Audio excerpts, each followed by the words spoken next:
I grew up in a small town in eastern Kentucky, right in the heart of the Appalachian Mountains.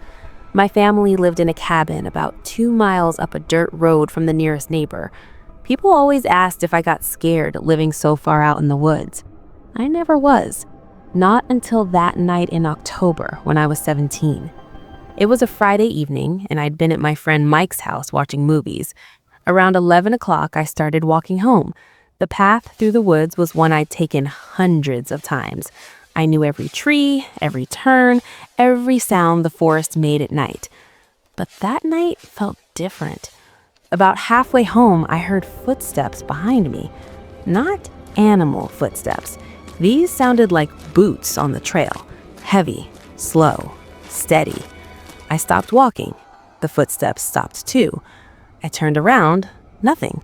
Just darkness and trees. My flashlight beam showed empty trail behind me. "Hello?" I called out. My voice sounded small in the big forest. No answer. Just the wind moving through the trees. I kept walking, faster now. The footsteps started again, matching my pace exactly. When I walked fast, they walked fast. When I slowed down, they slowed down. My heart started beating hard. I broke into a run. The footsteps ran too, and they were getting closer.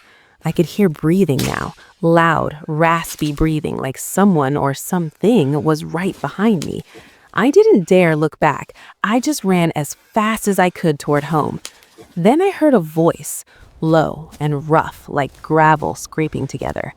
"Stop running." I ran harder. My lungs burned. Branches hit my face. I could see the lights from my cabin ahead, just a little further. I said, "Stop." Something grabbed the back of my jacket. I screamed and pulled away so hard that my jacket tore. I fell forward, rolled, and scrambled to my feet. When I finally looked back, I saw it. It stood about 7 feet tall. Its body was wrong, too thin, with arms that hung down past its knees. The face? I still have nightmares about that face. It looked almost human, but the proportions were all wrong. The eyes were too big and reflected my flashlight like an animal's eyes. The mouth stretched too wide. It tilted its head and smiled. Too many teeth. "You can't run forever," it said in that horrible voice.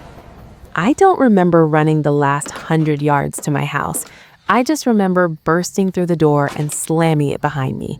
My parents jumped up from the couch, asking what was wrong. I couldn't speak. I just pointed at the door. My dad grabbed his rifle and went outside with his spotlight. He searched for 20 minutes. He found my torn jacket on the trail, but he didn't find anything else. No footprints, no sign that anything had been there. Except for one thing. On our porch, right in front of the door, there were scratches in the wood. Deep scratches, like something with very long claws had been standing there, standing and waiting. We moved 6 months later. My parents said it was for my dad's new job, but I knew better. I'd seen my mom's face when she looked at those scratches. She knew something was out there too.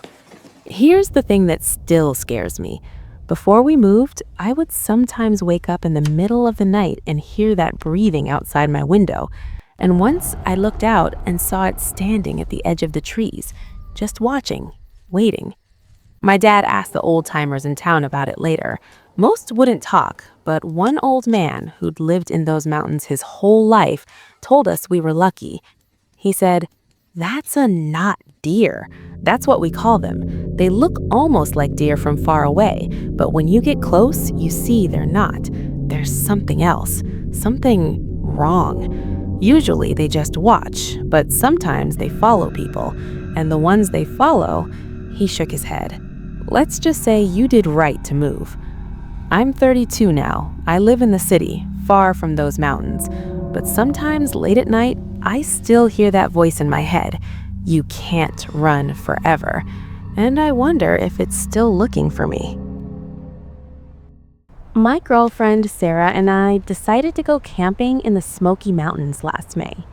We wanted to get away from the city, see some nature, disconnect from our phones. We had no idea what we were walking into. We hiked about 5 miles into the backcountry and set up our tent near a small stream. The first day was perfect. Beautiful weather, amazing views, no problems. We made a fire, cooked dinner, and watched the stars. The second day, fog rolled in. I've seen fog before, but this was different. It came fast, thick, and white, until we could barely see 20 feet in any direction. It muffled all sound. Even the stream seemed quieter. "This is creepy," Sarah said, moving closer to me. "It's just fog," I told her, but I felt uneasy too.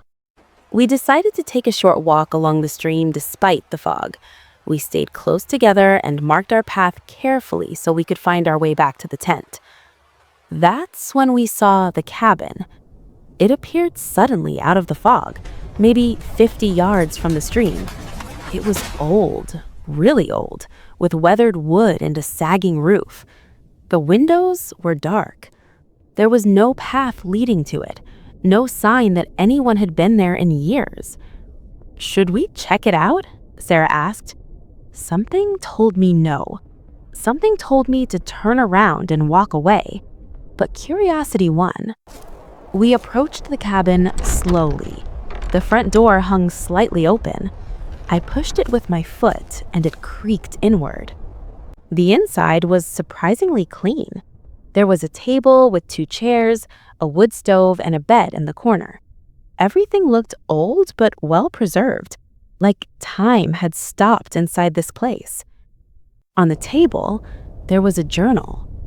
Sarah picked it up and opened it. The entries were dated, the most recent from 1987, almost 40 years ago. "Listen to this," she said, and started reading. "Day 23. The fog hasn't lifted. I can't find the trail. I keep walking, but end up back at the cabin. Something is wrong with this place. Day 30. I saw someone in the fog today. Called out, but they didn't answer, just stood there watching me. When I got closer, they disappeared. Day 45. I'm running out of food. The fog is getting thicker. I can hear voices outside at night. They sound like my wife, my kids, but they can't be here. They don't know where I am." Day 60. I understand now. This place doesn't want to let me go. If you're reading this, get out. Don't stay here. Don't trust the voices. Don't follow the lights. Leave now. That was the last entry. "We should go," I said, feeling cold despite my jacket. We left the cabin and started walking back toward our camp. But something was wrong. The stream wasn't where it should be. We walked for 10 minutes in what should have been the right direction, but we didn't find our tent. Instead, we found the cabin again. "That's impossible," Sarah said. "We walked away from it." We tried again, different direction this time. 15 minutes of walking. Same result. We ended up back at the cabin. The fog seemed to be getting thicker. "Okay, don't panic," I said, trying to stay calm. "Let's use the GPS on my phone." I pulled out my phone. No signal, which I expected, but the GPS wasn't working either. It just showed a blank screen with our location markers spinning in circles. We tried a third time, and a fourth time. Each time, we ended up back at the cabin. It didn't matter which direction we walked. The cabin was always there, waiting. By now, it was getting dark. The fog took on a gray color, making it even harder to see. "We might have to spend the night here," I said. "No," Sarah said firmly. "I'm not staying in that cabin. Did you read that journal?" She was right. The idea of sleeping there felt wrong. We decided to walk through the night, keep moving, refuse to stop no matter what. We held hands and walked together into the fog. That's when we started hearing the voices. "Sarah," a man's voice calling from somewhere in the fog. It sounded like her father. "Don't answer," I told her. "Remember what the journal said." "Help me," another voice, this one sounding like my sister. We kept walking, ignoring the voices, but they got louder, more desperate, more convincing. "Please, I'm hurt. I need help." That one sounded exactly like my mother. Sarah squeezed my hand hard. "Keep walking." Then we saw the lights. Small, flickering lights moving through the fog like lanterns. There were dozens of them, surrounding us, moving closer. "Don't follow them," I whispered. The lights stopped about 10 feet away from us. In their glow, I could see shapes, people shapes, but something about them was wrong. They stood too still, too quiet. One of them spoke in my mother's voice. "Why won't you help me?" "You're not my mother." The lights flickered. The shapes moved closer. Sarah and I ran.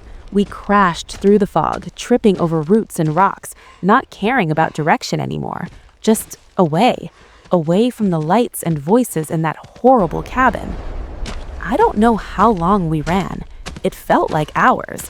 The fog seemed to fight us, thick as soup, pulling at our clothes. Then, suddenly, we broke through. The fog ended like a wall. One step we were in thick white nothing, the next we were in clear air. It was morning. The sun was rising. And there, just 100 feet away, was our tent, right where we'd left it. We packed up our stuff in 10 minutes and hiked out as fast as we could. When we got to the ranger station, we told them what happened. We described the cabin, the fog, everything. The ranger got very quiet.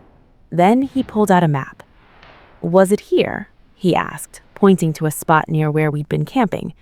"Yes, I think so." He nodded slowly. "People have reported that cabin for years. We've sent search teams, we've used GPS coordinates from reports. We've never found it, but people keep seeing it." He looked at us seriously. "You're lucky you got out. Not everyone does." "What do you mean?" Sarah asked. "We have 3 missing persons cases in that area, all from different years, all last seen hiking in fog. We never found any trace of them." He showed us the files. One of the missing people was a man named David Coleman. He disappeared in 1987, the same year as the last entry in that journal. We left the mountains that day and never went back. Sometimes I wonder about that cabin. Is it still there, waiting in the fog? Are there more journals now from people who weren't as lucky as us? And I wonder about those shapes in the fog. What were they? Where did they come from? I don't know, and I don't want to know. All I know is this: if you're ever hiking in the Appalachian Mountains and fog rolls in thick and fast, turn around immediately. Don't explore. Don't investigate strange buildings. And whatever you do, don't trust the voices. Because some places in those old mountains don't play by normal rules. And once they catch you, they might never let you go.